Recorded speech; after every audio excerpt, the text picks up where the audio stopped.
देखिए, जिस तरह से पर्यावरण में बदलाव हो रहा है और ये सारा का सारा मानव जनित कारण है, वहीं पर हाल ही में सूचना आई है कि बीजिंग में जो शीतकालीन ओलंपिक है, वहाँ पर बर्फ़ जो है वो है नहीं, जितना चाहिए था।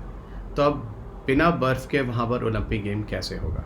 तो आप सारा भूमिका समझ चुके हैं, जो हेडिंग आप स्क्रीन पे देख रहे हैं, जिसका नाम है कृत्रिम हिमपात।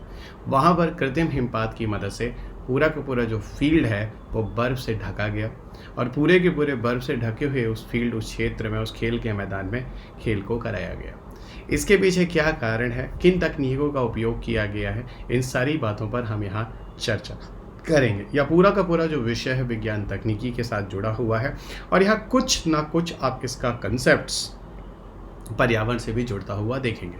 तो आइए दोस्त, ये हमारा लेसन नंबर 58 है। 58वां जो लेसन है, जो पार्ट है, यहाँ पर हम लोग विज्ञान तकनीकी के इस टॉपिक से लेकर यहाँ पर चर्चा करने वाले हैं। मेरा नाम डॉक्टर रवि अग्रहरी है। मैंने आईटी दिल्ली से बीएससी की डिग्री ली है। मेरी एक संस्था है पूर्वांचल आईएएस के नाम से, गोरखपुर में, जहाँ मैं आपको फेस टू फेस कक्षाएँ देता हूँ दिल्ली के सारे अध्यापकों की टीम के द्वारा। मैं आपको विज्ञान तकनीकी और पर्यावरण पढ़ाता हूँ। पिछले 19 वर्षों से यह कार्य लगातार कर रहा हूँ। 1000 से अधिक विद्यार्थी हैं जो सिविल सेवा परीक्षा में उत्तीर्ण हो चुके हैं। मेरी 2 पुस्तकें हैं, एक विज्ञान तकनीकी और दूसरा पर्यावरण से, जो कि मैग्रा हिल में प्रकाशित होती हैं, जो किताबें आपको पढ़नी आवश्यक है। अनअकैडमी पर मेरा जो प्रोफाइल है, जहाँ पर आपको मेरी सारी की सारी क्लासेस के लिंक मिल जाते हैं। इवन लिंक के अलावा मैं आपको बताऊँ, यहाँ पर सारे के सारे जो क्लासेस होते हैं उनकी पीडीएफ और जो भी वीडियो लिंक्स होती हैं वो यहाँ पर शेयर कर दी जाती हैं। तो ये आपके लिए एक वन स्टॉप सोल्यूशन है आप सबको मुझसे जुड़ने के लिए, जहाँ पर विज्ञान तकनीकी एवं पर्यावरण से जुड़े सारे के सारे टॉपिक्स के साथ आप मुझसे जुड़ सकते हैं। अनअकैडमी पर मेरा जो प्रोफाइल है unacademy.com/@ravipagari2010, यहाँ पर आपको मेरी प्लस के साथ आइकॉनिक सब्सक्रिप्शन की जो क्लासेस होती हैं और प्लस जो स्पेशल क्लासेस होती हैं, जो निःशुल्क होती हैं, वो आपको मिल जाएंगी। या आप मेरे साथ यहाँ पर मुझे फॉलो करें अनअकैडमी पर, जहाँ पर आपके लिए बहुत सारी चीज़ें होने वाली हैं, आपकी परीक्षा से जुड़ी हुई सामग्रियाँ। रवि यूपीएससी मेरा कोड है। जब भी आप कोर्स ज्वाइन करते हैं, इस कोड को अगर आप यूज़ करते हैं तो 10% अतिरिक्त छूट आपको पूरे कोर्स में मिल जाता है। आगे बढ़ते हैं। This a best educator platform for UPSC CSC, जिनको आप स्क्रीन पे देख रहे हैं, और मुझे लगता है इनमें से आप किसी भी अध्यापक को ना जानते हो। ये सारे के सारे अध्यापक एक ही मंच पे आप सबको लाइव क्लासेस देखते हुए मिल जाते हैं, वो है Unacademy. So now Unacademy is providing you the best educators of India, जिनमें आप इन सारे अध्यापकों को पहले से सुनते आ रहे हैं। मेरी जो कक्षाएँ हैं लाइव सेशन में, वो भी आपको मिल जाएगी, जहाँ मैं आपको विज्ञान तकनीकी और पर्यावरण के जो भी स्टैटिक हैं, समसामयिकी है और उनसे जुड़े जो यूट्यूब के सेशंस हैं, वो सारे के सारे आपको पढ़ाता हुआ दिखूंगा। अनअकैडमी स्टोर एक गुड न्यूज़ है आप सबके लिए। अभी तक अनअकैडमी को आप डिजिटल देख रहे थे, अब आप फिजिकल भी अनअकैडमी से जुड़ सकेंगे। स्टोर के लिए ये वो स्टोर जो है 12 मार्च को ओपन हो रहा है और ये 30 Pusa road, old Rajendra Nagar, near metro pillar 120 पर है। यहाँ जाकर अब आप फिजिकली भी अनअकैडमी के साथ किसी भी तरह की कोई ज़रूरत है तो यहाँ पर आप जुड़ सकते हैं। अनअकैडमी सिविल सर्विसेज चैंपियनशिप जो 27 मार्च को हो रहा है, इसे इनरोल कर लें। यहाँ पर आपको अच्छे खासे प्राइजेस, स्कॉलरशिप दी जा रही है। So it's a fun for all of you guys, और साथ ही साथ अवार्ड जीतने का मौका भी है। एक बहुत ही गुड न्यूज़ है जो मैं आपको बिल्कुल दूंगा, ये आपके लिए सरप्राइज़ भी है। 12 मार्च तक अगर आप कोर्स लेते हैं जनरल स्टडीज़ का, तो यहाँ पर आपको ऑप्शनल का कोर्स निःशुल्क दिया जाता है। इतना बड़ा ऑफर आज तक अभी तक अनअकैडमी पे आपको पहले कभी नहीं मिला होगा। So don't miss this opportunity guys. और यहाँ याद रखेगा, आपको रवि यूपीएससी कोड ज़रूर यूज़ करना है, क्योंकि इसी रवि यूपीएससी के कोड पर आपको सारी की सारी क्लासेस मिलेंगे दोस्त। अब हम बात करते हैं विज्ञान तकनीकी में असल में कृत्रिम हिमपात क्या है, जो बीजिंग के शीतकालीन ओलंपिक में इसका उपयोग किया गया। देखिए दोस्त, शीतकालीन ओलंपिक में हुआ क्या है, यहाँ पर नकली बर्फ़ की भूमि तैयार की गई और जहाँ पर खेल को कराया गया। अब बात करें कि यहाँ पर नकली बर्फ़ की भूमि की आवश्यकता क्यों पड़ी। सारा के सारा जो कारण है वो जलवायु परिवर्तन है। सारा का सारा कारण जो है वो जलवायु परिवर्तन है। यानी शीतकाल में भी, ठंडी के समय में भी वहाँ पर इतनी बर्फ़ की शीट, इतनी बर्फ़ की चादर नहीं बन रही है, जिसकी मदद से वहाँ पर जो है हम शीतकालीन ओलंपिक करा सकें। तो कारण क्या है? जलवायु परिवर्तन। अब जलवायु परिवर्तन के कारण वहाँ पर क्या देखने को मिला, वहाँ पर जो सर्दी था, वो सर्दियाँ काफ़ी कम पड़ती हैं। वहाँ पर जो बर्फ़बारी है वो काफ़ी कम होती है। और इस सब के पीछे जो कारण है, जो प्राकृतिक बर्फ़ है वहाँ पर उसके पिघलने की दर बहुत ही ज़्यादा है।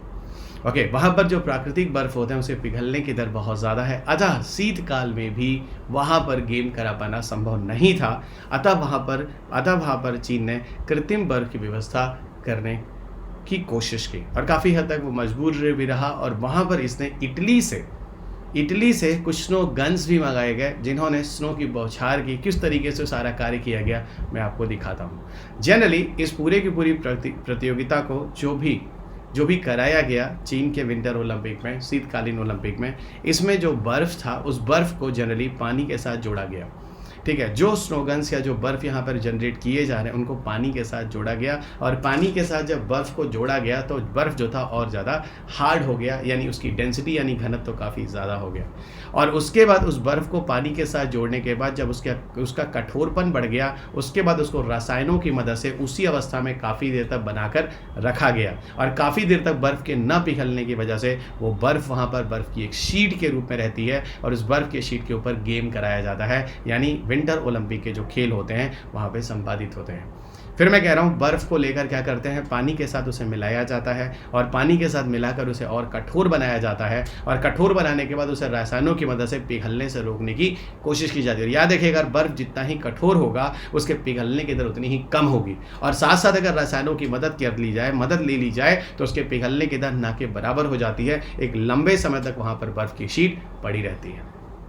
किंतु मैं आपको बताऊं, कृत्रिम बर्फ बनाने के लिए अच्छी खासी मात्रा में वहाँ पर जल की आवश्यकता होती है, जिसका जीता जाता उदाहरण मैं आपको यहाँ दिखाता हूँ कितने अमाउंट में, कितनी मात्रा में जल का उपयोग किया गया। और दूसरी चीज़, बर्फ़ को जमाने के लिए, बर्फ़ के स्नोफ्लेक बनाने के लिए बहुत ज़्यादा इलेक्ट्रिसिटी की आवश्यकता होती है, यानी ऊर्जा की भी उच्चतम आवश्यकता होती है, जो उस मशीन को पावर के साथ चलाने की कोशिश करता है। एक अनुमान के हिसाब से यहाँ लगभग आपको बताऊँ 49 मिलियन गैलन पानी का उपयोग किया गया। लगभग 49 मिलियन गैलन पानी का उपयोग किया गया, जिसकी मदद से आपको बताऊं लगभग 74 ओलंपिक स्टेडियम को, ओलंपिक आकार के पूलों को है ना भर देगी। जो ओलंपिक आकार के पूल होते हैं उनको भर देगी। ये बहुत ही बड़ी सोच है, मतलब बहुत बड़ी सोचने की बात है। और पूरा का पूरा जिसकी मदद से नकली बर्फ के उत्पादन के लिए उपयोग की जाती है, यानी कितनी बड़ी मात्रा में जल का यहाँ उपयोग किया गया है। दूसरी चीज़ आपको बताऊं, इसमें लगभग 1.2 मिलियन क्यूबिक मीटर फोनी स्नोफ्लैक्स बनाने के लिए इसके अंदर लगभग 130 पंखे लगे थे और साथ ही साथ स्नो जनरेटर भी थे, है ना। 130 पंखे से चलने वाले जो स्नो जनरेटर थे और प्लस 300 स्नो मेकिंग गन भी थे जो लगातार इसका निर्माण कर रहे थे। तो 300 स्नो मेकिंग गन थे जो स्नो का निर्माण कर रहे थे और 130 पंखे थे जो इनको आगे फेंकने के लिए यूज़ में लाए जा रहे थे। ये वो तरीका है, आपको मैं इसका एक फिगर भी दिखाने की कोशिश करूंगा जो अभी आपको दिखेगा। लेकिन एक बात और बता दूं, बीजिंग के शीतकालीन ओलंपिक में चीन ने ये सारे के सारे स्नो फ्लेक गन वगैरह को जो है इटली से आयात किया था, इटली से उन्होंने मंगाया था। और ये मशीन जो बर्फ़ के कण होते हैं या जलवाष्प की पतली धुंध को ज़मीन से 80 मीटर ऊपर छिड़कती है, यानी कहने का मतलब ज़मीन से मशीन 60 मीटर की ऊंचाई पर होती है और वहाँ से वो आइस के जलवाष्प या इस तरह की चीज़ों को वहाँ पर क्या करती है, उसको फेंकती है। ठीक है ना, ये कण मिलकर बम बन जाते हैं और फिर गिर जाते हैं। यानी कहने का मतलब है यहाँ पे जलवाष्प वगैरह जब नीचे की तरफ फेंकती है तो वही इस मशीन से क्या हो गया, आइस का रूप ले लेते हैं, जो इस मशीन में आप देख सकते हैं।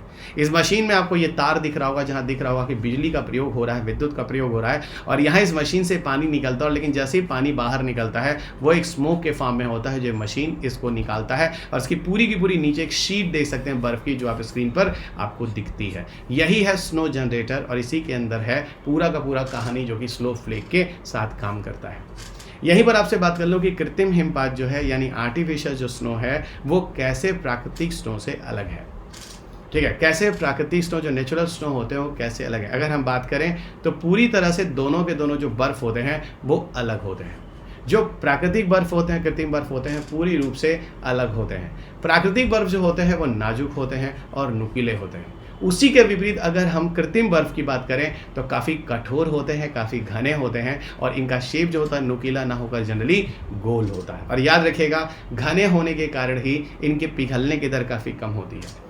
तो प्राकृतिक बर्फ जो हुआ वो कम घनत्व का हुआ, मैंने अभी बोला, ठीक है। इसलिए ये ठंड को बरकरार काफ़ी लंबे समय तक नहीं रख सकता है। लेकिन वहीं पर अगर हम बात करें कृत्रिम बर्फ, उसका घनत्व बहुत ज़्यादा होता है, इसलिए वो क्या होता है, वहाँ पर काफ़ी लंबे समय तक तापमान के विरुद्ध भी वो बर्फ़ पिघलता नहीं है और लंबे समय तक वो बर्फ़ का अस्तित्व वहाँ बना रहता है। अब बात करते हैं इस तरह की चीज़ों से परिस्थिति में क्या प्रभाव पड़ता है।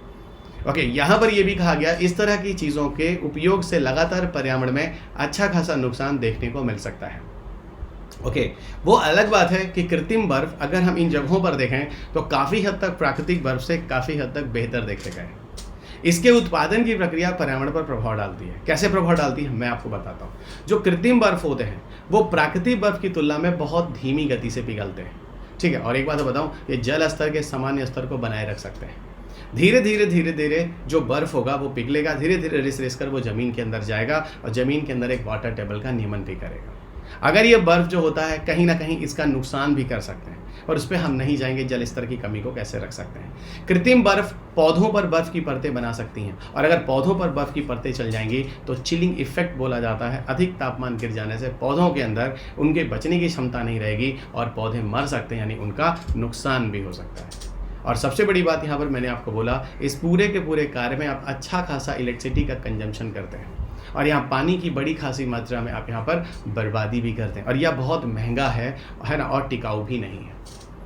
और एक बात बताऊं, यहाँ पर बहुत सारे वैज्ञानिकों का कहना है कि कृत्रिम स्नो से जो आप करते हैं, जैसे कि आप छोटे लेवल पर इस तरह का कार्य कर रहे हैं, लेकिन हो सकता है कि आगे चलकर ये छोटे लेवल या बड़े लेवल पर चीज़ें ली जाती हैं तो इसके कोई अननोन दीर्घकालिक प्रभाव हो सकता है जल चक्र या वाटर साइकिल में, प्रकृति संतुलन को बिगाड़ने में मदद कर सकते हैं। यानी कहीं ना कहीं अननोन दीर्घकालिक प्रभाव आगे चलकर इस तरह की प्रक्रियाओं से देखा जा सकता है, जैसा बहुत सारे पर्यावरणविद इस बारे में कहते हैं। ये टॉपिक था आर्टिफिशियल स्नो को लेकर, जहाँ पर मैंने स्नो गन के बारे में बात किया। ये सारे के सारे टॉपिक्स जो थे वो समसामयिकी से जुड़े हुए थे, विज्ञान तकनीक और पर्यावरण से जुड़ा हुआ ये टॉपिक था। इस पीडीएफ के लिए आप मुझे जाकर इस टेलीग्राम से ले सकते हैं। इस टेलीग्राम पे आपको ये पीडीएफ पूरा का पूरा मिल जाएगा। साथ ही साथ यहीं पर आपको मेरे सारे के सारे जो लेक्शंस होते हैं उनके लिंक्स भी शेयर किए जाते हैं। अनअकैडमी पर मेरा जो प्रोफाइल है, जहाँ आपको प्लस की क्लासेस मिल जाती हैं, और प्लस के साथ साथ आपको स्पेशल की भी क्लासेस यहाँ पर मिल जाती हैं। प्लस के जो कोर्सेज होते हैं वो पेड कोर्सेज होते हैं, आइकॉनिक कोर्सेज जो पेड होते हैं, स्पेशल क्लासेस आपको निःशुल्क होती हैं। आप यहाँ रहकर मेरे साथ बहुत सारी कक्षाएं फ्री में कर सकते हैं। आप इस चैनल पर अकेडमी जाकर मुझे फॉलो कर लीजिए, जहाँ जब भी कोई स्पेशल क्लास की लिंक आती है आप मेरे जुड़ सकते हैं। रवि यूपीएससी मेरा कोड है। जब भी आप कोई भी कोर्स ज्वाइन करते हैं तो आपको रवि यूपीएससी कोड को यूज़ करने में 10% एक्स्ट्रा डिस्काउंट मिलता है। अनअकैडमी का सबसे बेहतरीन कोर्स जो है वो है आइकॉनिक। आइकॉनिक सब्सक्रिप्शन इतना खूबसूरत कोर्स है कि यहाँ पर आपको एक मेंटरशिप मिल जाती है, एक ट्यूटर मिल जाता है जो आपकी प्रिपरेशन आपकी काफ़ी मदद करता है, आपके प्रश्नोत्तर को लिखने की प्रैक्टिस में काफ़ी मदद करता है, आपकी स्टडी की पूरी प्लानिंग करने में मदद करता है, और ओपन हाउस के साथ, एजुकेटर के साथ ओपन हाउस में जुड़कर आप हम जैसे एजुकेटर के साथ भी जुड़ सकते हैं। अनअकैडमी पर प्लस जो जीएस के कोर्सेज हैं, चाहे यदि आप प्लस या आइकॉनिक लेना चाहते हैं, या फिर इसके साथ साथ आप अनअकैडमी पर ऑप्शनल के कोर्सेज देना चाहते हैं, यहाँ पर एक्स्ट्रा 10% डिस्काउंट आपको मिल जाता है अगर आप अप्लाई कोड यूज़ करते हैं रवि यूपीएससी। तो रवि यूपीएससी एक सिंगल सोल्यूशन है आपको फीस में भी एक्स्ट्रा डिस्काउंट देने के लिए। अनअकैडमी पर आपको 0% EMI पर भी ऑप्शन दिया जाता है। अगर आपके पास कोई फाइनेंशियल क्रंच है तो अनअकैडमी पर 0% EMI भी आप ले सकते हैं। Unacademy reach your IAS dream with academy, यहाँ पर आपको दो ऑप्शंस हैं। आप लर्नर्स जिन्होंने हमें बहुत ज़्यादा लाइक किया है, और हम कैसे दूसरों से अलग हैं। आप एक डिफरेंट तरह की रेटिंग देख सकते हैं, जहाँ पर आपको इवन सबसे खूबसूरत बात बताऊँ, हमारे टेस्ट पेपर में अनअकैडमी में 25,000 से ज़्यादा बच्चों ने इनरोल किया है। इंडिया में इतना ज़्यादा कोई भी बच्चा किसी भी एजुकेशन प्लेटफॉर्म से टेस्ट सीरीज़ नहीं लेता है। Best in class test rating की बात करें तो 4.6 है, best in class learner rating की बात करें 4.4 है, और बेस्ट इन क्लास एजुकेटर्स की बात करें तो नंबर 1 है अनअकैडमी।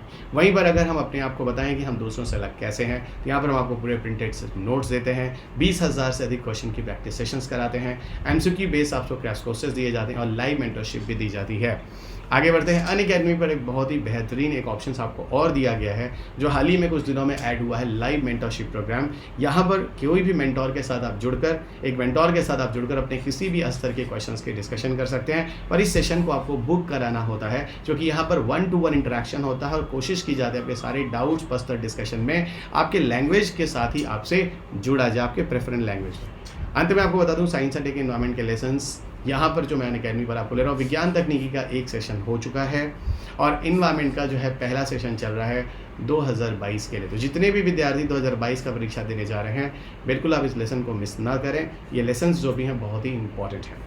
रवि यूपीएससी मेरा कोड है, कभी भी आप कोर्स ज्वाइन करते हैं या इसको अलॉट करते हैं तो आप इसको यूज़ ज़रूर करेंगे। यूपीएससी सीएससी के जो बैचेस हैं 16 मार्च से प्रारंभ हो रहे हैं। एक तो 2022 का एमसीक्यू बैच है, बाइलिंगुअल चल रहा है, और दूसरा जो है 2023 के लिए बाइलिंगुअल जो बैचेस हैं, 1 साल का बैच है 2023 के लिए, ये भी 16 मार्च से स्टार्ट हो रहा है। अनअकैडमी पर इस यूट्यूब को चैनल को सब्सक्राइब जरूर कीजिएगा, इस वीडियो को लाइक और शेयर बिल्कुल कीजिएगा ताकि जो और भी विद्यार्थी हैं वो विज्ञान तकनीक और पर्यावरण से जुड़े हुए अपडेट्स मेरे साथ हमेशा लेते रहें। और मेरे इस पीडीएफ के लिए आप टेलीग्राम पे जाकर ले लें और अपना समय बताएं। तो चलिए दोस्त, अगले लेसन में आपके साथ फिर मुलाकात होगी। तब तक अपना ख्याल रखें, स्वस्थ रहें, खुश रहें और मस्त रहें, हमेशा मुस्कुराते रहें। जय हिंद।